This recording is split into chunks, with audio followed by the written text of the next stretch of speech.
Welcome to the Blink Weekly Newsletter, one-on-one with Bianca Lager. I'm Bianca Lager, and I help leaders navigate through tricky career conversations and business moves. Question of the week here is, I manage a team of 3. We are remote and all really experienced, and our projects get done on time.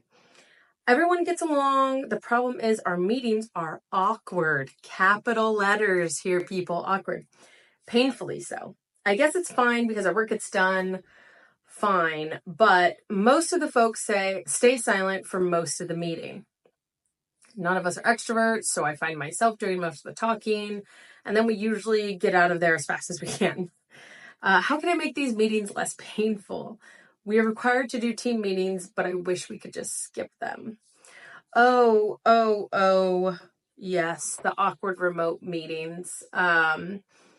Man, this happens, more often than we think about. It's really tough to facilitate a meeting well, remotely. And this can happen in person too. You get in a room, we get in a conference room and it's just kind of crickets.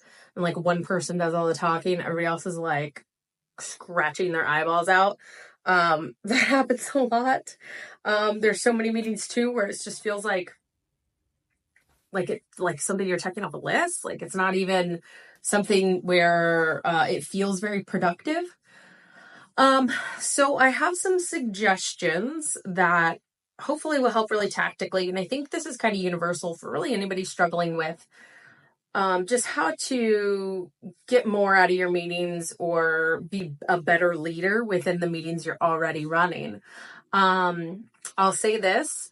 First of all, kudos to you for addressing and identifying that like this is awkward and like what do I do? Because I think it's easy, especially if you're like a C-suite executive and somebody who is used to having a lot of attention on you.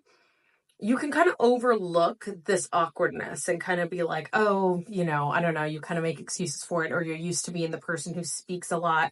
You kind of make up for everybody else's lack of communication or collaboration in the meeting. But if you feel awkward at all, if you feel a little bit awkward there or pick up on discomfort, it's real, okay? Everybody else feels it too. You're not making it up in your head. You're not wrong. It's awkward. And so like first and foremost, I would say that the best thing that you could do to make people feel a little bit more comfortable in this situation is saying it, talking about it, being open about it, being honest about it, like talking about the elephant in the room and just really saying like, guys, this is awkward, right? Like we gotta switch this up. Like, does anybody else feel like this is a waste of time? Does anyone else feel like this is just not the best way for us to spend this time? Really opening it up and talking about it and addressing it and just saying, hey guys, this is awkward for me too. A lot of times, these people aren't going to say anything to you. They don't want to hurt your feelings. They don't want to say something rude to their boss. They don't want to make other people feel awkward, or they just aren't comfortable speaking at all. So addressing it first and foremost and just kind of saying listen, this is just awkward. I do a lot of talking. I think there's a better way to do this. I'm not really sure how. I don't really know. And I think that also vulnerability as a leader is really important, just to say guys, just because I'm your boss, it doesn't mean I'm like the master of ceremonies over here. It doesn't mean I automatically know how to host a podcast or something. I'm not that good at this. And I recognize that. I think it really puts everybody at ease or makes them feel like, okay, there's some self-awareness coming out here. We love self-awareness. Okay. Everybody loves self-awareness. You don't need to self-depreciate yourself more than that. You don't need to talk about how awful you are as a boss or anything. Just simply say this isn't one of my strengths. Okay. I totally recognize that. So I'm very open to hearing your feedback.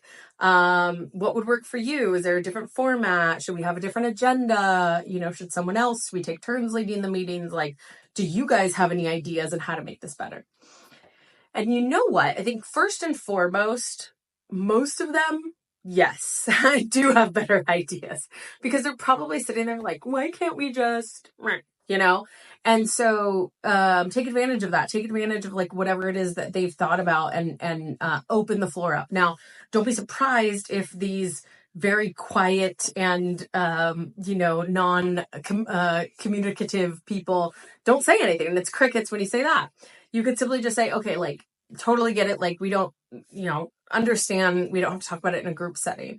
But what I want to keep talking about this. We're not going to solve it in like one meeting, but let's keep talking about this. And if you have any ideas, feel free to email me, Slack me, we can meet one-on-one. But, sometimes some of these folks are just much more comfortable writing their thoughts down. And that's totally fair. You just want to open up the discussion. On that note, I think one of the most powerful things that you can do in this scenario, especially because you have such a small team, is if you don't meet with these folks one-on-one, meet with them one-on-one. And you might even need to like replace this meeting with smaller one-on-one meetings, because I think what is a really key to success here is that they trust you. And you're not going to build trust in these painfully awkward group meetings where nobody really talks. You need to get to know these people. You genuinely need to understand a lot more about their personality. They need to understand a lot more about you. You don't need to make it long. It can be 15 minutes, half an hour a week. Get a flow going, get a check-in where it's just you and them, and ask their feedback on the meetings, on the team, on any other kind of ideas. These people might be much more comfortable opening up about their ideas and collaboration one-on-one with you. I encourage you, especially if we're having trouble here in remote setting, to just say, it's okay if you don't put your camera on.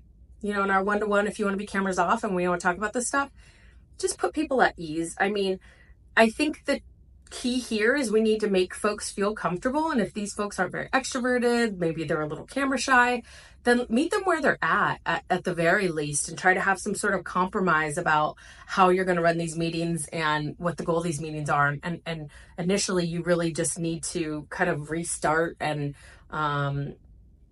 let their ideas be heard over like the protocol of like the type of meeting, cameras on, cameras off. Like, just try to get to the heart of kind of who they are and what they think.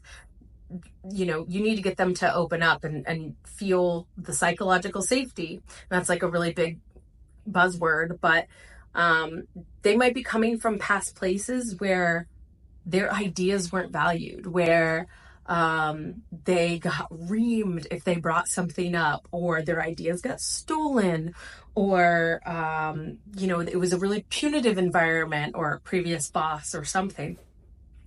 And so everybody kind of has like a different work trauma that they're bringing to the situation.